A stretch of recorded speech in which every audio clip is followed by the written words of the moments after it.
नमस्कार दोस्तों, आप लोगों का ऑल इंडिया स्टडी में स्वागत है। तो आइए आज हम पढ़ते हैं सीटेट का हिंदी पैडागोजी सेक्शन, जो अति महत्वपूर्ण प्रश्न होने वाले आज है। तो आप लोग ज़रूर देखिए पूरा वीडियो को, जिससे यहाँ से 1 से 2 क्वेश्चन फंसेंगे ही फंसेंगे, ठीक ना। तो आज का जो टॉपिक है हमारा है भाषाई विविधता एवं बहुभाषिकता एवं समावेशन। तो आइए आज हम प्रश्न नंबर 1 देखते हैं। कक्षा में भाषाई विविधता को कैसे देखा जाना चाहिए? तो ऑप्शन नंबर 1 है समस्या के रूप में। समस्या का मतलब होता है नकारात्मक, गलत हो जाएगा। समस्या के रूप में नहीं देखा जा सकता है, ठीक ना। दूसरा है बाधा के रूप में, बाधा तो एकदम नहीं। संसाधन के रूप में, अनुशासनहीनता के रूप में। अनुशासनहीनता भी क्या है? नकारात्मक है, ये भी गलत हो जाएगा। तो इसका सही जवाब हो जाएगा संसाधन के रूप में। ऑप्शन नंबर सी करेक्ट हो जाएगा। अब हम लोग देखेंगे अगला क्वेश्चन, प्रश्न नंबर 2। बहुभाषिक कक्षा में शिक्षक की भूमिका क्या होनी चाहिए? तो ऑप्शन नंबर 1 है केवल मानक भाषा पर जोर देना। दूसरा है मातृभाषा को नज़रअंदाज करना। तीसरा है सभी भाषाओं को सम्मान करना। चौथा है केवल परीक्षा की भाषा पढ़ाना। तो देखिए केवल मानक भाषा पर नहीं जोर दिया जाता है, ठीक ना, बहुभाषिक में। दूसरा है मातृभाषा को नज़रअंदाज नहीं कर सकते, ठीक ना, इसी से बच्चा सीखना शुरू करता है। तीसरा है सभी भाषाओं का सम्मान करना। ये बात सही है, सभी भाषाओं का क्या करना होगा? सम्मान, शिक्षक को। ऑप्शन नंबर चौथा है केवल परीक्षा, तो ये गलत हो जाएगा। अब हम लोग देखेंगे प्रश्न नंबर 3। निम्न में कौन सा कथन सीटेट के अनुरूप है? तो ऑप्शन नंबर 1 है मातृभाषा सीखने में बाधा है। सीटेट कहता है क्या मातृभाषा के साथ चलना है, तो ये गलत हो गया। दूसरा है मातृभाषा से दूसरी भाषा सीखना आसान होता है। तीसरा है केवल अंग्रेजी माध्यम। अंग्रेजी माध्यम गलत हो जाएगा, केवल आ गया। चौथा है हिंदी ही एकमात्र शिक्षण भाषा है, तो ये भी क्या हो जाएगा? गलत है। इसका सही आंसर हो जाएगा ऑप्शन नंबर बी, मातृभाषा से दूसरी भाषा सीखना आसान होता है। अब देखेंगे अगला क्वेश्चन, प्रश्न नंबर 4। समावेशी कक्षा का मुख्य उद्देश्य क्या है? Inclusive classroom. इसका मतलब जो होता है ऑप्शन नंबर 1 है, देखिए, तेज छात्रों को आगे बढ़ाना। बी है कमज़ोर छात्रों को अलग रखना। सी है सभी छात्रों को समान अवसर देना। और डी है परीक्षा परिणाम सुधारना। तो देखिए जो समावेशी कक्षा होती है ना, सभी बच्चों को समान अवसर देना चाहिए, समान, ठीक ना। तो इसका जो सही जवाब हो जाएगा ऑप्शन नंबर सी, सभी छात्रों को समान अवसर देना, ठीक। और ये गलत हो जाएगा। अगला क्वेश्चन देखेंगे, प्रश्न नंबर 5। सीटेट के अनुसार भाषा शिक्षण में कोड स्विचिंग का उपयोग कब किया जा सकता है?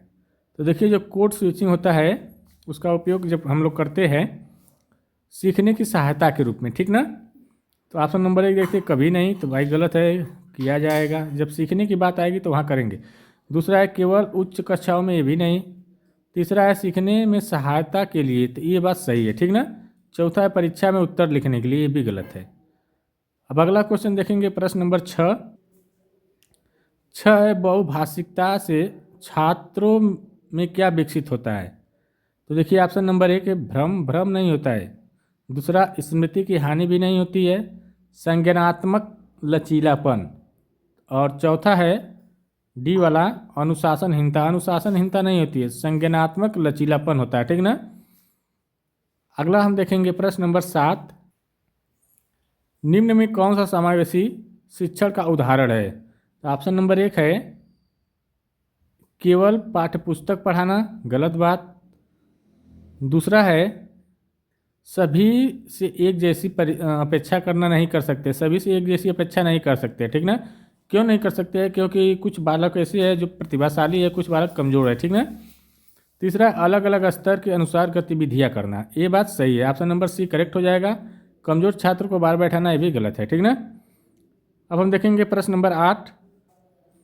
सीटेट के अनुसार भाषा कक्षा में स्थानीय भाषाओं बोलियों का प्रयोग क्यों जरूरी है? तो देखिए जो स्थानीय भाषा जो है उसका प्रयोग क्यों जरूरी है करा सीटेट के अनुसार क्या होगा? तो सीटेट ये कहता है कि जो स्थानीय भाषा होती है, मातृभाषा होती है, उससे क्या होता है, बच्चा क्या करता है, जोड़ करके नई भाषा को सीखता है। तो इसका सही आंसर क्या हो जाएगा, छात्र की भागीदारी को बढ़ाने के लिए। ऑप्शन नंबर सी करेक्ट हो जाएगा, ठीक ना। और ये समय पास करना और शिक्षक की सुविधा के लिए ये भी नहीं, परीक्षा में सीधे आते ये भी नहीं, ठीक ना। अब प्रश्न नंबर हम लोग देखेंगे 9। वीडियो अच्छी लगी चैनल को लाइक शेयर सब्सक्राइब करते हुए चलिए। भाषा सीखने में सामाजिक सांस्कृतिक पृष्ठभूमि का क्या महत्व है। तो देखिए, जब भाषा सीखी जाती है ना तो समाज और संस्कृति को ध्यान में रख कर के सीखी जाती है, ठीक ना। तो ये एक जान लीजिए बहुत महत्वपूर्ण होता है इससे सीखना, ठीक ना। समाज से हम भाषा सीख सकते हैं, समाज और संस्कृति से हम भाषा को सीखते हैं, तो ये भी एक महत्वपूर्ण पहलू है। तो इसका सही जवाब ऑप्शन नंबर सी हो जाएगा, कोई नहीं, सीमित और नकारात्मक ये नहीं होगा, ठीक ना। प्रश्न नंबर 10 देखेंगे। सीटेट के अनुसार समावेशी भाषा शिक्षण में शिक्षक को क्या करना चाहिए। तो देखिए, इसमें जो शिक्षक को जो करना चाहिए, विविधता को क्या करना चाहिए, स्वीकारना चाहिए। विविधता का मतलब होता है अलग अलग बच्चे, जो कमज़ोर है और जो प्रतिभाशाली है, सृजनात्मक है, जो दृष्टिबाधित है, सबको क्या करना चाहिए, स्वीकारना चाहिए। तो इसका सही जवाब हो जाएगा ऑप्शन नंबर सी हो जाएगा। ये तुलना और दंड और केवल मेधावी छात्र पर नहीं ध्यान देना चाहिए, ठीक ना, सभी पर ध्यान देना चाहिए। अगला क्वेश्चन देखेंगे, प्रश्न नंबर 11।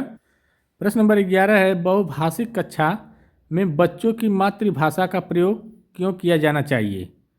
तो देखिए, जब बच्चों को मातृभाषा का प्रयोग करेंगे तो बच्चा क्या करेगा, सीखेगा, ठीक ना, उसके सीखने की क्षमता बढ़ेगी, नए ज्ञान का निर्माण होगा, ठीक ना।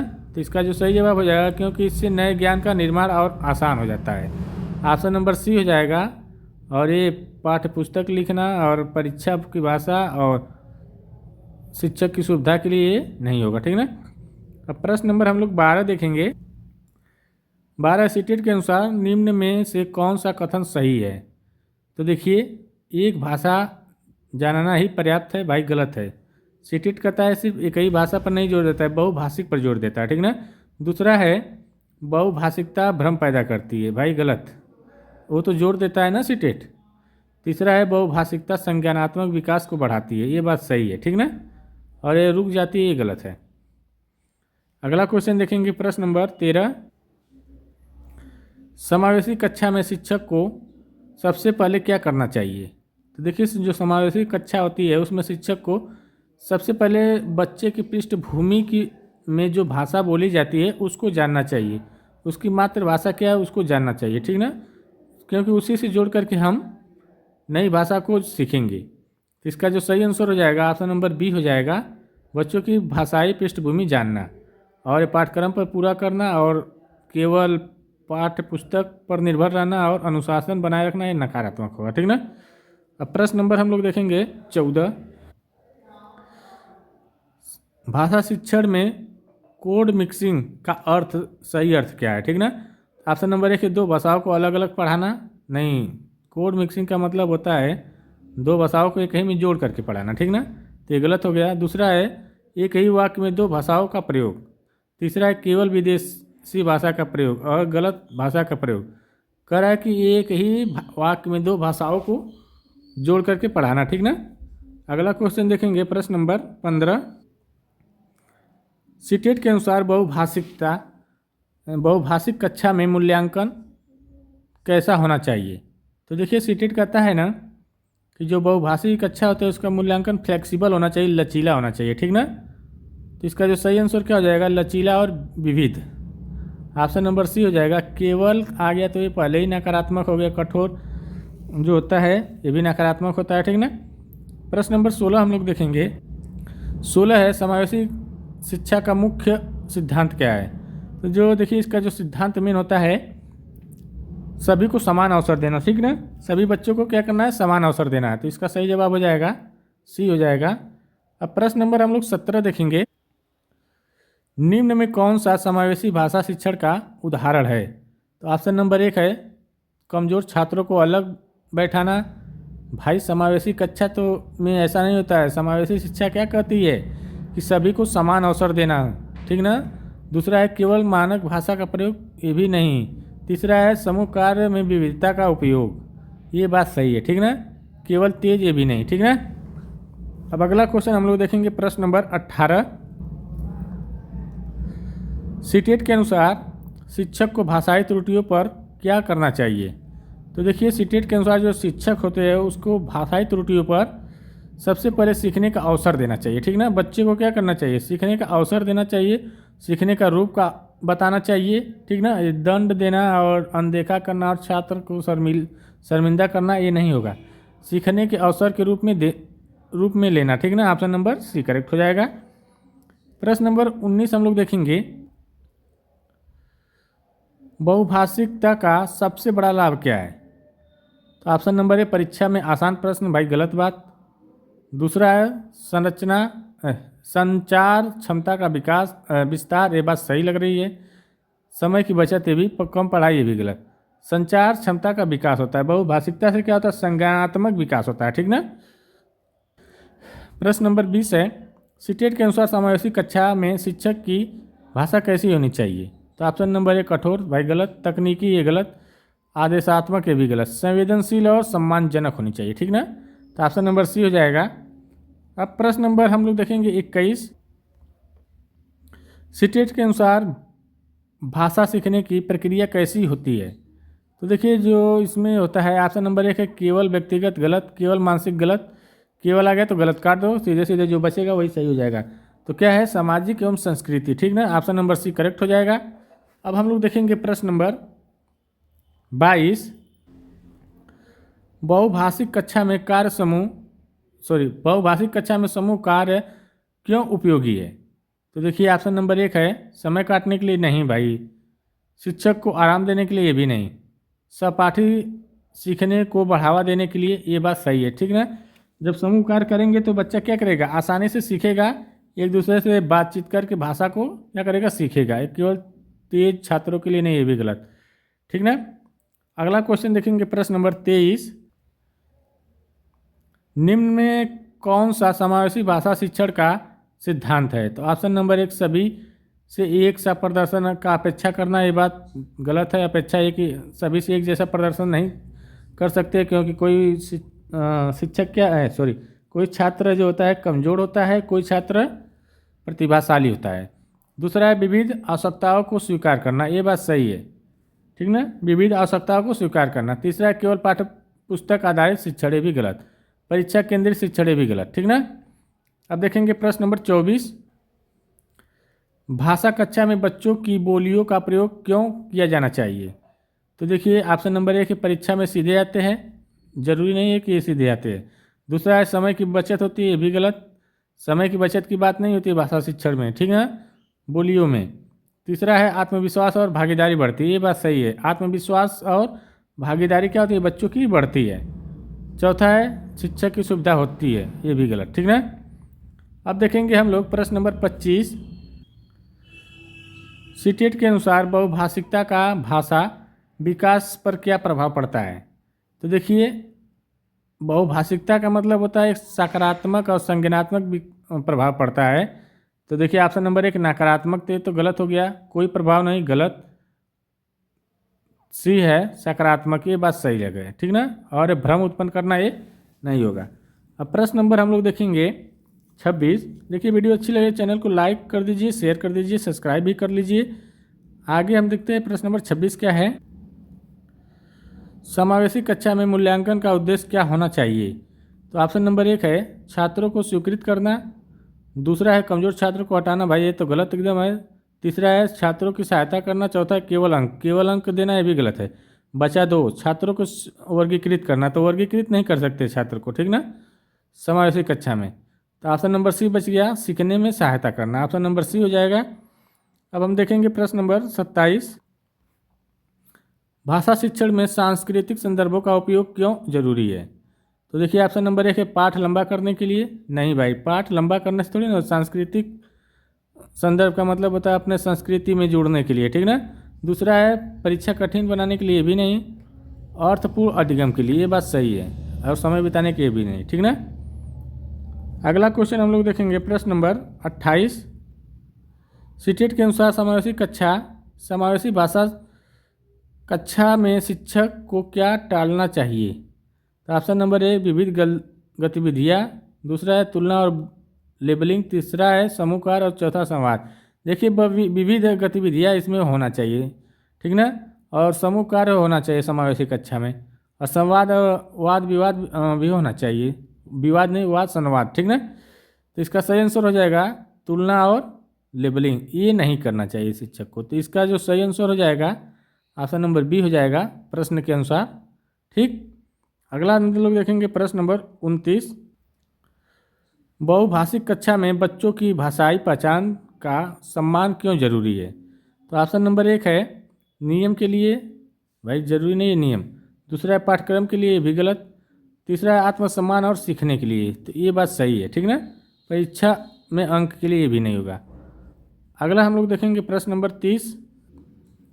30 है सीटेट के अनुसार शिक्षक को बहुभाषिकता के प्रति कैसा दृष्टिकोण रखना चाहिए? तो देखिए जो शिक्षक है वह बहुभाषिकता के प्रति जो है सकारात्मक और सहयोगी रखना चाहिए, ठीक ना। तो इसका सही जवाब ऑप्शन नंबर सी हो जाएगा। जिससे सकारात्मक होगा तो बच्चा सीखेगा, संज्ञानात्मक होना चाहिए, सहयोग करना चाहिए, ठीक ना। प्रश्न नंबर 31 देखेंगे सीटेट के अनुसार भाषा कक्षा में विविधता को कैसे प्रतिबंधित किया जाना चाहिए? तो देखिए सभी को एक ही स्तर पर लाकर, ये भाई गलत। दूसरा विविधता को नज़रअंदाज कर देना, ये भी गलत। लचीली और रणनीतियों के माध्यम से, तो ये बात सही है, ये केवल है तो ये गलत। अगला क्वेश्चन देखेंगे प्रश्न नंबर 32। बहुभाषिक कक्षा में पाठ योजना कैसी होनी चाहिए? तो देखिए जो बहुभाषिक कक्षा होती है उसमें पाठ योजना जो होनी चाहिए वह छात्र केंद्रित होनी चाहिए, ठीक ना, और लचीली होनी चाहिए। तो इसका सही जवाब ऑप्शन नंबर सी हो जाएगा। अगला देखेंगे प्रश्न नंबर 33। सीटेट के अनुसार मातृभाषा आधारित शिक्षण का उद्देश्य क्या है? तो देखिए इसका जो मेन उद्देश्य होता है मजबूत आधार बनाकर दूसरी भाषा सीखना, ठीक ना। मातृभाषा को मजबूत बना करके उसी के माध्यम से दूसरी भाषा को सीखना। प्रश्न नंबर 34 है समावेशी कक्षा में शिक्षक को किस प्रकार की भाषा का प्रयोग करना चाहिए? तो देखिए जो समावेशी कक्षा होती है उसमें शिक्षक को प्रोत्साहन देना चाहिए, ठीक ना। आदेश और तुलना और कठोर वाली बात नहीं करनी चाहिए, बच्चे को प्रोत्साहन देना चाहिए शिक्षक को, ठीक ना, कि ताकि वो बच्चा और रुचि ले सीखने में। प्रश्न नंबर 35 देखेंगे हम लोग। ये प्रश्न नंबर 35 है, उससे पहले वीडियो को लाइक शेयर सब्सक्राइब कर दीजिए। सीटेट के अनुसार बहुभाषिक छात्रों का मूल्यांकन कैसे किया जाना चाहिए? तो देखिए एक ही मापदंड से नहीं, केवल लिखित परीक्षा से नहीं, कठिन प्रश्न से नहीं, विविध तरीकों से, ठीक ना। प्रश्न नंबर 36 देखेंगे। भाषा कक्षा में सुरक्षित वातावरण से क्या आशय है? तो देखिए ऑप्शन नंबर 1 है सख्त अनुशासन, कठोर नहीं होना चाहिए, त्रुटि रहित उत्तर, ये भी जरूरी नहीं है, त्रुटि तो होगी, बिना डर के अभिव्यक्ति, ये बात सही है, ठीक ना।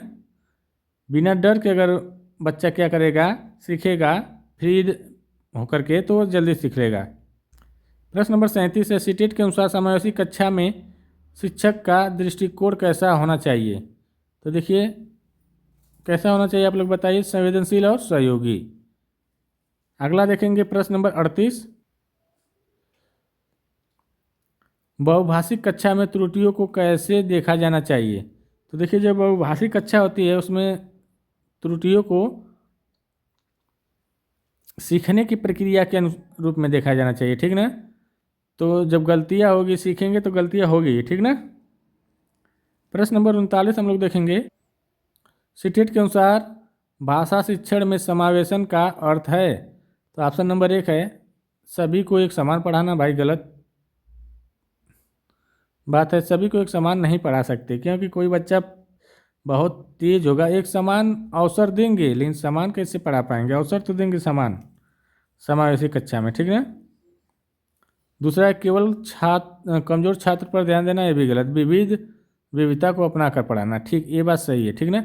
विविधता का मतलब होता है कोई बच्चा कमजोर होगा, कोई बहुत तेज होगा, तो उसके बच्चे के स्तर के अनुसार पढ़ाना, ठीक ना। अब प्रश्न नंबर 40 देखेंगे, आज का लास्ट और अंतिम क्वेश्चन है। बहुभाषिक कक्षा का बहुभाषिकता का कक्षा के वातावरण पर क्या प्रभाव पड़ता है? तो देखिए नकारात्मक तो ये नहीं होगा, तनावपूर्ण नहीं होगा, समृद्ध और सहयोगी होगा, ठीक ना। अर्थव्यवस्थित नहीं होगा। तो देखिए वीडियो अच्छी लगी तो चैनल को लाइक शेयर सब्सक्राइब कर दीजिए। अब हम मिलते हैं अगले वीडियो के लिए, तब तक के लिए नमस्कार, बाय बाय।